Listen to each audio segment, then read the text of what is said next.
If you are live with us in South Florida or wherever we are, hopefully you're staying a little bit dry because it is sort of dark out there. If you're on YouTube listening to us after the fact, hope you have fair weather skies and good sailing from here on out. This is Dave with FloridaBeerBlog.com on another episode of the Sunshine State Happy Hour powered by Florida Beer Media and all the fun stuff. And I'm working on a brand new website for all of our new shows. Hint, hint, got something else coming. So hopefully that'll be live pretty soon. Hello, Steve. How are you? Good, Dave. How are you? I'm doing good. And I am very excited that we have Keith Massa. He is the head of sales for Florida Avenue Brewing, which has been around for quite some time in one way, shape, or another when it comes to looking at Florida craft beer. So, Keith, how are you doing? Dave, doing great. Thanks for having me on today, and thanks for featuring Florida Avenue and talking about us, guys.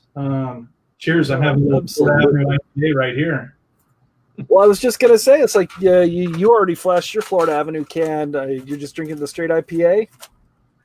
Going classic straight IPA. It's a nice one to start the day for myself. Cascade hops, about 5.5% alcohol, so it's very approachable, we like to think. It's a good beginner. Sounds like an easy drink. Yeah, exactly. And I don't know how you feel about these because I think you don't necessarily like them, Steve, but I'm going to be a total hack. And I've actually got the Cucumber Berliner Weiss going on right now for me, which it's funny. Keith, you'll have to tell me kind of what you think and what you've seen in terms of market share, but Berliner Weisses seem to be something kind of special to Florida, and they've sort of discovered the existence of putting cucumbers in them. And so cucumber has really taken off quite a bit between Berliners and Gozas industry-wide. Is that what you're kind of seeing? And how is this doing for you? Because I think it's doing pretty well. That's truly, within that more sour spectrum. And, of course, ours has fresh from Florida cucumbers, which if you'll probably check the side of the we've got the fresh from Florida seal on there. Yeah, it's right there. Oh, sweet. It's really played a unique spot with the consumer, that when people are into the sours or they're into the Berliners, the cucumber angle is either highly loyal or they're looking for a completely different side of the spectrum. So what we've found, especially throughout the market, and it's been on fire. Actually, we just put a batch in, and we found out that we oversold our batch that we're brewing currently, which is a good problem to have. But what we found, like, everyone is they're becoming more and more loyal to liquids and styles, and then they associate, like, oh, that's right, I had Florida Ave's Cucumber Berliner last year, took U.S. Open Gold. Yeah, I'm waiting for it again when it comes out and hits the market. And it's really just our challenge on a sales perspective to make sure we're talking to the right restaurants and the right retail customers, especially in this time, to get the product back in front of the right consumer.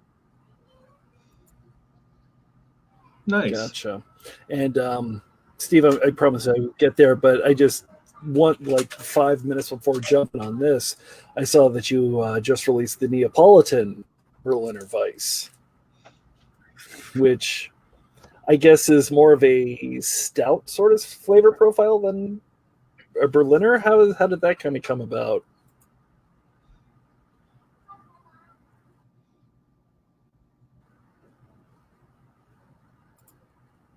Did he freeze up? I'm going to do this. Or is my internet acting up? I'm going to do this. I'm going to do this. And I hope that we did. No, I think we lost him, unfortunately, Keith. Hopefully you can hear us, and we'll get back to you pretty soon. Steve, what are you drinking right now? I'm going Biscayne Bay assuming Pale it's Ale. from High Springs. No, I actually did not get anything from High Springs this weekend. I didn't make it by the brewery when they were there because we got in so late on Saturday. Oh, that's a shame. Yeah. That's a shame. Well, it looks like Keith sort of disappeared from us, unfortunately. So let's go ahead and remove him for the time being, and we'll kind of, and there he disappeared. All right, so Oh goodness! Good. I was worried my I'm a internet little was. surprised. I know that you were looking forward to. No, I Yeah, was we kind just of couldn't. looking forward to. Yeah. Shane and the guys spent the entire day Saturday building benches, I think. So they were burnt out from the Oh, sun. fun. Yeah. Keith, we are back. Nice, thanks. Yeah, it's as if a hurricane's coming through or something here. Trust me, we're sending to you. I do have internet. Well, between that and the fact that Neapolitan. Oh, is that the can? Let me see if I can get a good zoom in on it. So we've got. Oh, other way. Yeah, there you go. Perfect. Very creamy. Cacao nibs. It's got the lactobacillus yeast. It's really a smooth one within the Berliner, within the spectrum.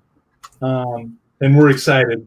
This is another one we didn't quite brew enough of, but when the new facility comes online, we're anxious to be on top of having plenty to support the market. But that's nice. I think a lot of guys go through that.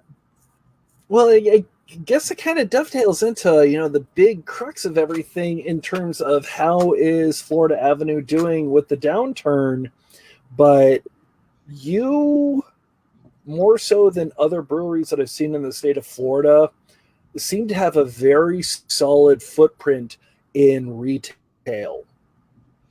And I feel like that is something that you can kind of ride through this.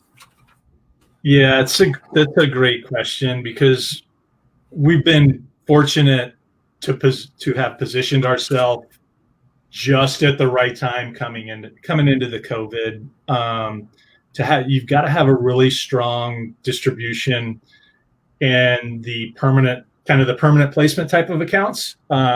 We call it off premise, but a combination of bottle shops, liquor stores, as well as some of the supermarkets where craft consumers are everywhere, but we know our consumers do shop.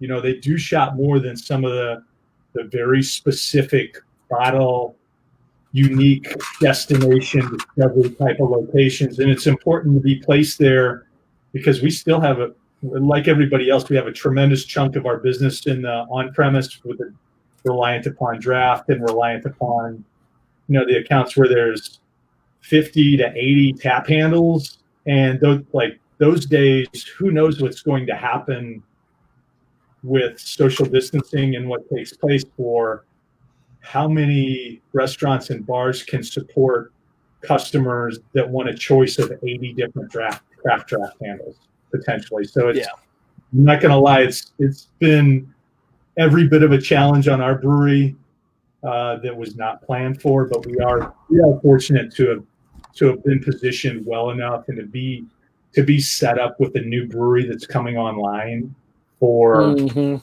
we see as the next kind of the next progression for our brands. Yeah, because I'll tell you, Steve, I don't know if you've been to this Target, but the Target that's up by me, you walk right into the front of the store into the produce section, and there's one entire cooler, a very long cooler that is, I'd say, at least 2/3 Florida Avenue or your sister brand Brewbus. And it's got a lot of beer I did not expect. It's got the cucumber Berliner. It's got the oyster. It's got the boat beer. What style that was, but the one with the oysters, I know you're going to. Yeah. It's got those, and it's actually a bit of a shock to see not just a retailer in Florida spending that much space on craft beer, but of a particular few brands. So I would assume that was sort of a big win for you and your team. Those type of customers that have supported us, I can't tell you how many times I've talked to a restaurant or bar where there's only so many of our team that can be out touching, sampling, participating with the restaurants and bars to share the brand. But I can't tell you how many guys are like, man, I had your I had your Neapolitan Berliner, or I had your You're My Boy Blue, or I had your live. They had some version of it, and I'm like, tell me where you found it, because we know a lot of the places they would typically look. And like, oh, I found it at Target, or found it Publix or Winn-Dixie, or more and more the Sprouts and some of the different retail outlets that are getting more and more into local craft beer. And I think that's, I'm going to digress here as a little bit of a sales guy, but I think that's a little bit of a silver lining with everything that's taken place recently. Is the marketplace understands that local matters, and that a handcrafted and a locally family owned and family produced product resonates with the consumer, and there's a base out there that's the product that they want. And I think that's going to be a nice tailwind for all of us as we begin to pull out of it. The question is how quickly will we all start to pull out of it? And as things are starting to open up, especially in South Florida, I think we're starting to see that. Yeah. And that was going to lead me to my question, because the Florida Avenue Tap Room, which obviously currently share space with Brewbus at the Brewbus facility, which is on Florida Avenue, of course. Has that been open the entire time? Because it's not just the tap room and it's not just the distribution facility, but you do have an on-site kitchen. So were you able to kind of use that to bring people in early and to keep more stuff flowing out of the location during the quarantine? That's another great question. It was really a gut punch for the tap room, the brewers, and everybody, to where we effectively went in that dark skeleton crew mode of we all take ourselves back a couple of months, or even a month and a half.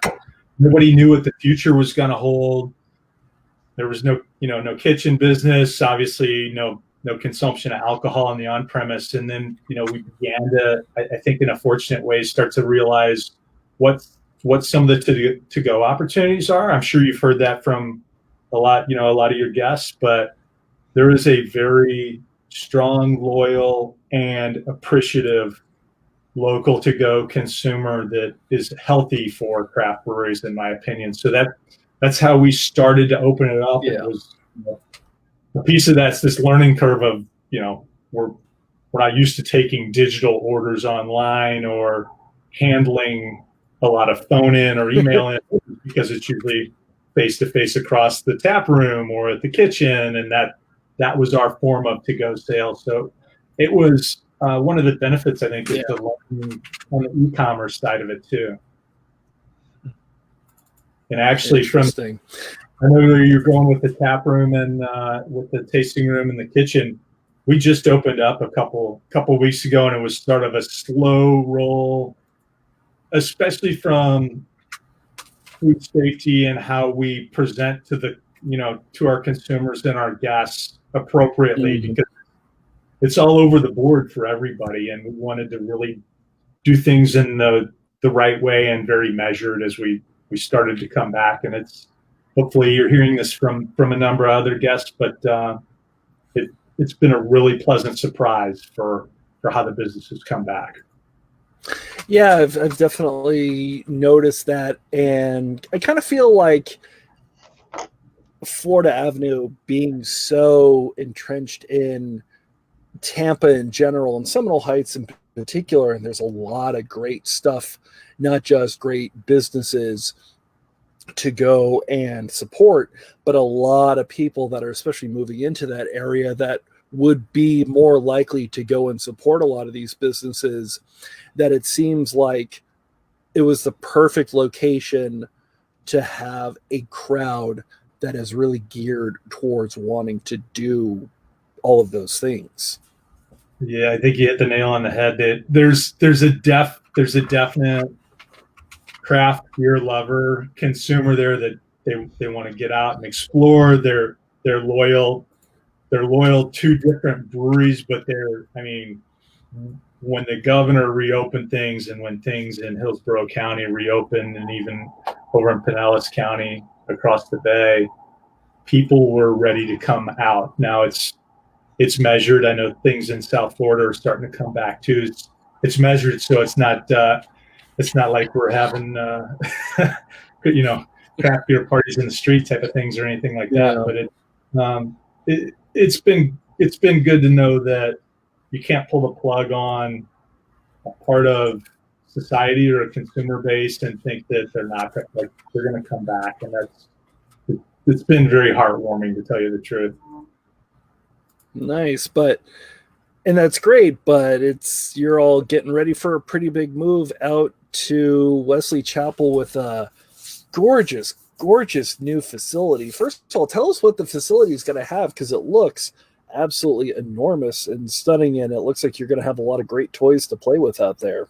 So it is our current tasting room times 3 and then some, in a really big way, and we're super excited about it. It's Pasco County's first destination brewery, and it's one of the few, if not the only, destination breweries that's going to come online this year. And we're still pushing forward, still on track. I've got a few learnings for what time this summer we fully come online, but the brew house and everything is coming along, and we keep getting closer and closer. But it's everything from potential wedding reception, a graduation, little corporate getaway office, behind the scenes with the tasting room. It's going to be really set up with different aspects for the consumer and the beer garden aficionado to get the best of what Florida craft beer has to offer, and for us, Florida Avenue. Well, why Pasco County? Why the change? Why not find something in Hillsborough or even Pinellas? I'm sure there's plenty of open spots, especially if you were to go east down I-4. You got a lot of open space over there. What about Wesley Chapel made it so attractive for something like this? Well, I think we identified, and again, you're talking to the sales guy, so I'm speaking off in Keith's sales language here, but it's really such a growing area, and I'm actually based out of the northern half of the state. It was crazy over the past few years for me to see as I'd make that trek back up 75. There were the exit that this is based off of, and where the brewery's coming online, their cars backed up at rush hour about a mile and a half every day, and there's that much of an expansion through the Tampa proper and the Tampa St. Pete market, as you see, seeing some different major metropolitan areas that really presented itself as a good opportunity to be very much a standalone destination. And I think that's the vision. The vision a production brewery has is that not only do you want people to come and want to showcase your products, but also you want to have a nice foothold in your turf and say this is where we can adequately supply the entire market. Excellent. And it seems like Pasco is really starting to explode. I know that Big Storm has a facility up in Odessa where they're kind of going more towards sours and infected. You've got Trinity Escape is doing a lot of great stuff. So it seems like there's a lot of beer that is coming. It has not progressed nearly as far as Hillsborough or Pinellas or Miami-Dade, places like that, but there's still enough to where things will be good for a little while, I would assume. Truly, and definitely, and I take myself back. Hopefully, the gray hair doesn't show through too much. But if you think back 8, even 10 years ago, Florida was behind as a state. We were behind the curve on discovering craft. For we had everything. There were pockets around the state. What's that? There were very small pockets, 9, 10 years ago, to where it was there, but it wasn't there. Now you can almost not even hit any counties where there aren't at least one brewery somewhere in the area. It was as if you would, you'd see the Portland Oregons or up, right. Up in the north, you'd see these pockets, and it's like, wait a minute, everything that we have, and we have we have a snowbird population base as well that, you know, you would have thought would have brought that. So I kind of relate that back to the Pasco County. And as we talked about some of the tasting rooms, especially that'll pop up even in the more rural areas of the state. I think it's a great thing anytime craft beer can get closer to the customer, and they can, the beer lover can come in, have something, fresh off the tap, or go to their local restaurant or watering hole and do the same thing. So I see a lot of that with Pasco. Gotcha. That's kind of amazing.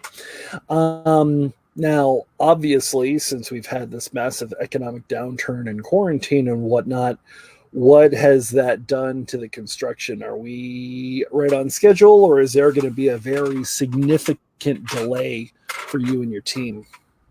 We did have a timeline that was going to be a little further into, a little more forward. So to be honest, this summer, we're fully confident this summer is online, and with some of the new brew house equipment, because we're going through an expansion with the tanks as well, that we expect the shipping, implementation, installation, and everything to be green go, where we run test brews and run some test batches and things through to assure that everything's online as expected. But we're fully online with the season expected, just probably not quite as early as we would have hoped for. You'd asked me, I just said, unlock that baby as soon as we can. Let's start showing it off. But I've had a chance to do a couple of hard hat tours over there recently, and it's definitely coming along. And what's interesting with everything that's happened over the past few months is that hasn't held the construction world back as much as we may consider. It's just kind of slowed everything else surrounding the world down. Gotcha. That's really good to hear. Because I'm sure that you and your team are going to be really excited to get in there. Will Kevin be moving over to the new facility, or is he staying back in Hillsboro and bringing on somebody else over there? Yeah, great question. Kevin Butler, the plan is that he will be coming up there to the new facility. He's Legacy Florida Avenue. Currently, he's working the whole mad scientist, a little bit of everything going on right now, and we're trying to match up where our batch sizes are. But he is expected to come up there and come online and be with us as that opens up. So. And will he be able to kind of make a lot more? Can we expect to see a lot of different styles from Florida Avenue, or is it really focused on getting a bigger foothold for the beers like the IPA that you're drinking, getting all that into the market in more locations?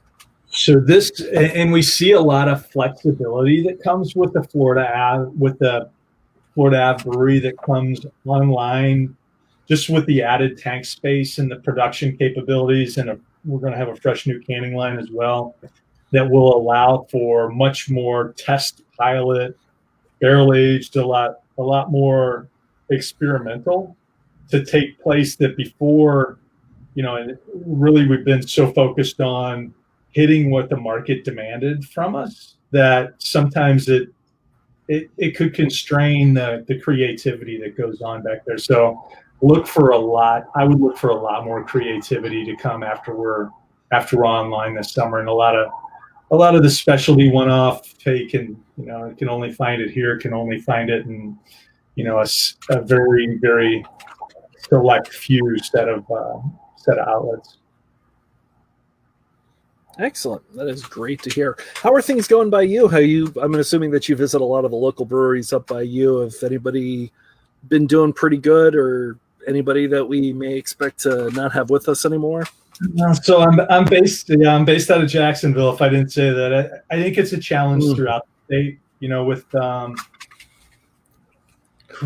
With any of the brewing community that has been heavily reliant on strictly the restaurants and bars and the tasting room, it's tough. There's got to be a large customer base ready, that was prepared, ready, just thirsty to come back for the beer now. So it's a challenge, but it's been pleasant. I've hit a couple of my local favorites, and whether it's the guys over at Engine or Old City, even Rev up here, some good guys up there too in Southern Swells. A really good brewing community up here that has come back in a resilient way. Yeah, we just had the owner at Hyperion on the show a couple weeks ago. Oh, so cool. Fantastic. Oh, yeah. So it's great. So I will go ahead and leave you with this question that I've been leaving everybody, and I'm just curious as to how everybody's answer changes ever so slightly. But since we are starting to hopefully this will last, come back the end of this, we have noticed that a lot of breweries have had to do a lot of different things, some things that they are not necessarily used to stay afloat. But once everything is back fully operational, is there anything that you have seen that you think all craft breweries should just make a part of who they are from here on out and should just be a permanent part of what craft beer looks like? Damn, I wish I did a little more research, because that's a great question. I really believe that these are going to be some challenging times from the business side of things. Totally get that. There does need to be a little bit of a locking of arms and a more unified movement forward, that we are local, independent craft brewers, and we are bringing great products to the market, and our assurance to the customer that they're getting a great product, that whether it's from my brewery, I love it, I'm a little biased, but whether it's from my brewery, Hyperion, Rev, Cigar City, Escape, wherever it comes from, that there has to be a tremendous amount of confidence in the marketplace that consumer is getting the best of local beer that you can get, that is still fresh and gives you everything that you expect before you said, what do you have that's local on draft? Because those questions are still those questions from a customer or a shopper are still always going to be there, because that's what they want. We have to assure as a brewing community that we continue to provide that and maintain the confidence, because I really believe now is the time that the marketplace wants more of this. And I know there's hand sanitizer. I know there's different areas or different angles, business oriented, for people to go, but the beer is where it is going to be long term, and that's what I truly believe coming out of this is going to be even more of a shift of, hand sanitizer is great. Some of these different things that people are doing are great, but the consumer wants a locally, independently produced craft brew. So that's where I see. All right. All right, Keith Massa from Florida Avenue Brewing. Thank you so much for joining us from your Jacksonville home. I really do appreciate your time. Dave and Steve, thank you very much. Cheers. No problem. Cheers. Thank you. Oh, my can. There we go. Cheers. Tomorrow, we are going to be heading all the way over to Riverside, California. We're going to be speaking with the owners of Uri Ale Brewing. If you ever wanted your beer to come with a side order of Greek mythology, they are definitely the place for you, and the beers are pretty nice as well. Obviously, like I was saying before, we are a production of Florida Beer Media. You can find us at floridabeerblog.com. Hopefully we'll get that new site up and running as soon as possible. Yay. Check us out. We're at Florida Beer Blog on all the Instas, and obviously you can email us anytime you want to, the Facebooks and everything. Steve, thank you so much for coming out. Appreciate it. Hopefully you can cool off. I know you've been working outside. And we will see you all tomorrow afternoon at 6 p.m. Thank you so much for joining us. Have a great evening. Thanks, guys.